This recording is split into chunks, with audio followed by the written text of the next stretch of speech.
আজকে আমি আপনাদেরকে মেজাজ ও রাগ নিয়ন্ত্রণ সম্পর্কে বলতে চাই, কিন্তু আমি নিজের কোনো মন গড়া বক্তব্য দিতে চাই না, বরং আল্লাহ কিভাবে এই বিষয়টি তুলে ধরেছেন এবং ব্যাপারগুলোকে সংশ্লিষ্ট করেছেন সেটাই উপস্থাপন করব, যেন আপনারা একেবারেই ভিন্ন এবং নৈর্বৃত্তিক আঙ্গিকে ব্যাপারটা চিন্তা করতে পারেন।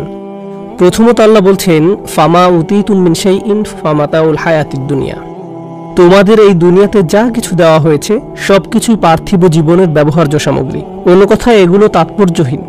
আখিরাতের জীবনে যা আসছে তার কাছে এগুলো কিছুই না, এবং আমরা এগুলো নিয়েই পড়ে আছি।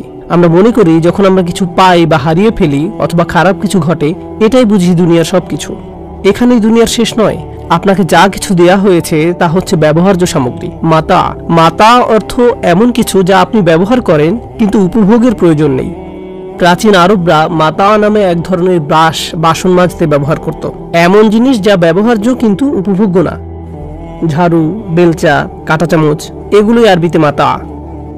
আল্লাহ বলছেন সমস্ত পৃথিবী এর সবকিছুই মাতা। আপনাদের যা কিছু দেয়া হয়েছে সবই, মোট কথা আপনার জন্য এমন কিছু যা এখন শুধুই বৃহৎ উদ্দেশ্যে ব্যবহার করছেন। উপভোগ করার বস্তু হচ্ছে আখিরাতের জীবনে। আল্লাহ বলেন, ওয়ামা ইনদাল্লাহি খায়রুন, আল্লাহর কাছে যা আছে তা আরো উত্তম।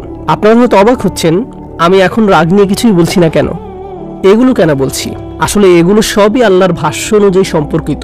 আপনাদের ব্যবহার্য সামগ্রী হিসাবে যা কিছু দেয়া হয়েছে তা এখানে এই ক্ষুদ্র দুনিয়ায় ব্যবহারের জন্য।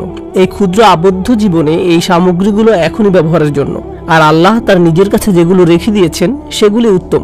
প্রথমত সেগুলো উত্তম, এবং দ্বিতীয়ত সেগুলো চিরস্থায়ী। সুতরাং পৃথিবীতে আপনি যা পেয়েছেন আল্লাহর নিকট তার চেয়ে উত্তম সামগ্রী রয়েছে। আপনার যদি একটি বাড়ি থাকে, আল্লাহর কাছে উত্তম বাড়ি আছে। আপনার এখানে পোশাক আছে, আল্লাহর কাছে এর চেয়ে উৎকৃষ্ট পোশাক আছে। আপনার বাহন আছে, আল্লাহর কাছে আপনার জন্য আরো চমৎকার বাহন আছে। আপনার যদি যৌবন, স্বাস্থ্য, শক্তি বা সামর্থ্য থাকে, আল্লাহ আপনাকে এগুলোর চেয়েও উত্তম কিছু দিবেন।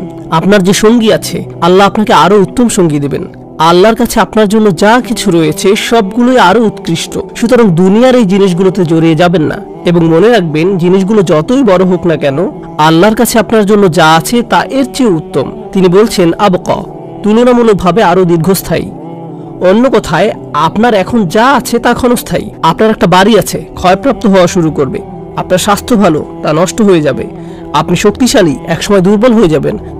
আপনার সুন্দর গাড়ি আছে, একসময় সমস্যা দেখা দেবে। আপনার বন্ধু আছে, হারিয়ে যাবে, অন্য শহরে চলে যাবে, কিংবা জীবিকার তাগিদে অন্যত্র চলে যাবে। এই জীবনে আপনার যাই হোক না কেন, কোনোটাই চিরস্থায়ী নয়। এই কারণে আল্লাহ বলেন, তুমি কি এমন কিছুর জন্য চেষ্টা করবে না যা উত্তম এবং চিরস্থায়ী? কিন্তু এটা কাদের জন্য? যারা আসলেই মুমিন। আল্লাহ যখন মুমিন সম্বোধন করেন তখন শুধু সাধারণভাবে বিশ্বাসী বোঝায় না, যদিও এটাও অন্তর্ভুক্ত।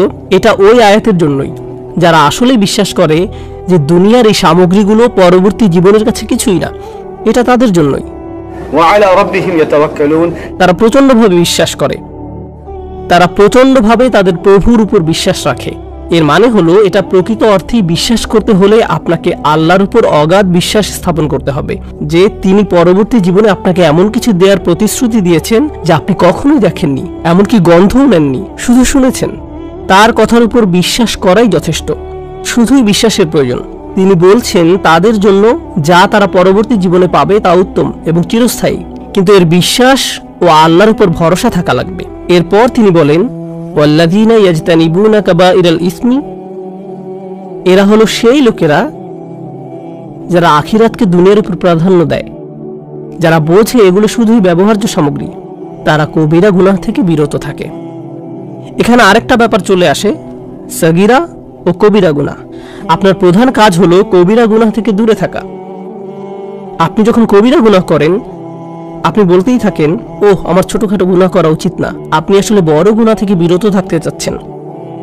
কাবাইরাল ইসম। পরে তিনি সুনির্দিষ্টভাবে বলছেন, ওয়াল ফাওয়াহিশ, সব ধরনের বেহায়াপনা। এটা বেহায়াপনা নিয়ে বক্তব্য নয়, রাগ নিয়ন্ত্রণ নিয়ে। অথচ এখন পর্যন্ত আমি রাগ নিয়ন্ত্রণ নিয়ে কিছুই বলছি না। আল্লাহ বলছেন কবিরা গুনাহ সমূহ থেকে দূরে থাকা, এবং দূরে থাকো সব ধরনের কঠোরতা, অভদ্রতা আর নির্লজ্জতা হতে। এরপর তিনি বলেন, ওয়া ইযা মা গাদিবুহুম ইয়াগফিরুন, যখন তারা রেগে যায়। আমি এখনো বাক্যটা শেষ করিনি। কিন্তু এখন তিনি রাগ শব্দটি এনেছেন। দেখলেন কোথায় রাগ শব্দটি আনলেন? প্রথমে তিনি বললেন এই দুনিয়ায় আখিরাতের তুলনায় কিছুই না, কারণ এই দুনিয়া যদি সব হয়, ভুল কিছু হলেই আপনি রেগে যাবেন। কিন্তু এই দুনিয়া যদি আখিরাতের তুলনায় কিছুই না হয়, তবে কিছু পেলে বা হারালে অথবা ভুল হলে আপনার কাছে খুব বড় কিছু মনে হবে না। আপনি বলতে পারেন ইন্না লিল্লাহি ওয়া ইন্না ইলাইহি রাজিউন, নিঃসন্দেহে আমরা আল্লাহর কাছ থেকে এসেছি এবং আল্লাহর কাছেই ফিরে যাব। মোট কথা আপনি সহজেই শান্ত থাকতে পারবেন। এটা ঘটবে যখন আপনি আত্মস্থ করবেন প্রথম শিক্ষাটি। দ্বিতীয় বিষয়টি হলো, আল্লাহ যেমনটি বলছেন বড় গুনাহ থেকে বিরত থাকা, তিনি বিশেষভাবে এটিকে উল্লেখ করেছেন সব ধরনের নির্লজ্জতা। নির্লজ্জতা কি? আপনার উত্তেজনা এবং আবেগকে নিয়ন্ত্রণের অক্ষমতা। আপনি উত্তেজিত হলেন, তা প্রকাশ করে ফেললেন। আপনার কোনো কিছু দেখার তাড়না জাগলো, আপনি বিরত না থেকে তাকিয়ে থাকলেন। আপনার কোনো জায়গায় যাওয়ার জিদ চাপলো, আপনি না পেরে চলে গেলেন। আপনার কারো সাথে যোগাযোগ করার তাড়না জাগলো, আপনি বিরত থাকলেন না। এটা আল্লাহকে অখুশি করবে কিনা তা আপনার মাথায় এলো না। আপনি পারলেন না এই তাড়নাগুলো নিয়ন্ত্রণ করতে। আপনি যদি এই তাড়না ও আবেগগুলোর উপর নিয়ন্ত্রণ হারিয়ে ফেলেন, তাহলে যখন আপনি ক্ষিপ্ত হবেন তখন আপনি নিয়ন্ত্রণহীন হয়ে পড়বেন। তাই যে ব্যক্তি নির্লজ্জ, তার নিজের মেজাজের উপরও নিয়ন্ত্রণ নেই। কিন্তু যে তার লজ্জা সামনে রাখতে পারে এবং আবেগ নিয়ন্ত্রণ করতে পারে, যা কিনা আরো বেশি শক্ত, কারণ আমাদের সবারই উত্তেজনা আছে, আমাদের সব সময় তা সামনে রাখতে হয়। আপনি যদি তা পারেন, ক্ষিপ্ত হওয়া থেকে বিরত থাকা আরো সহজ হয়ে যাবে, আরো সহজ হয়ে যাবে। আল্লাহ বলেননি তারা যখন রাগান্বিত হয় তখন শান্ত হয়ে যায়, বরং তিনি বলছেন তারা যখন রেগে যায় ওয়াহুম ইয়াগফিরুন, তখন মাফ করে দেয়। এখন রেগে যাওয়ার ও শান্ত হওয়ার একটা ব্যাপার আছে, এটা খুব কঠিন। চিন্তা করুন, কেউ আপনাকে খুব বিরক্ত করছে। আল্লাহ বলছেন যারা আল্লাহকে বিশ্বাস করে এবং আখিরাতকে দুনিয়ার উপর স্থান দেয়, তারা যখন খুব রাগান্বিত হয় তখন ক্ষমা করে দেয়। সুবহানাল্লাহ, সুবহানাল্লাহ।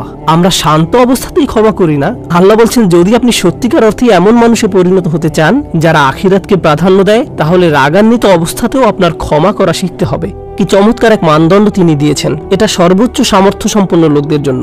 আল্লাহ আমাদেরকে সে তৌফিক দান করুন। এর পরের আয়াতে তিনি বলেন আপনি রেগে যেতে পারেন, প্রতিশোধও নিতে পারেন।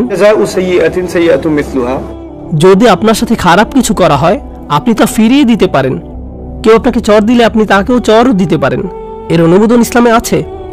প্রতিশোধ ইসলামে অনুমোদিত, কিন্তু ন্যায় বিচারের স্বার্থে ব্যক্তি পর্যায়ে না হয়ে বিচার ব্যবস্থার মধ্য দিয়ে যেতে হবে, এটা ইসলাম অনুমোদিত। কিন্তু আল্লাহ বলেন আপনি যদি এখনো সুন্দরভাবে ক্ষমা করতে, ফামান আফা আও আসলাহা, এবং সম্পর্ক সুন্দরভাবে পুনঃস্থাপন করতে পারেন, শুধু রাগ দমন নয়, ক্ষমা করতে পারেন, তবে কি পুরস্কার পাবেন? আমি কেন প্রতিশোধ নিব যখন আমার ক্ষমা করা উচিত? কেন আমি একটির পরিবর্তে অন্যটি নেব?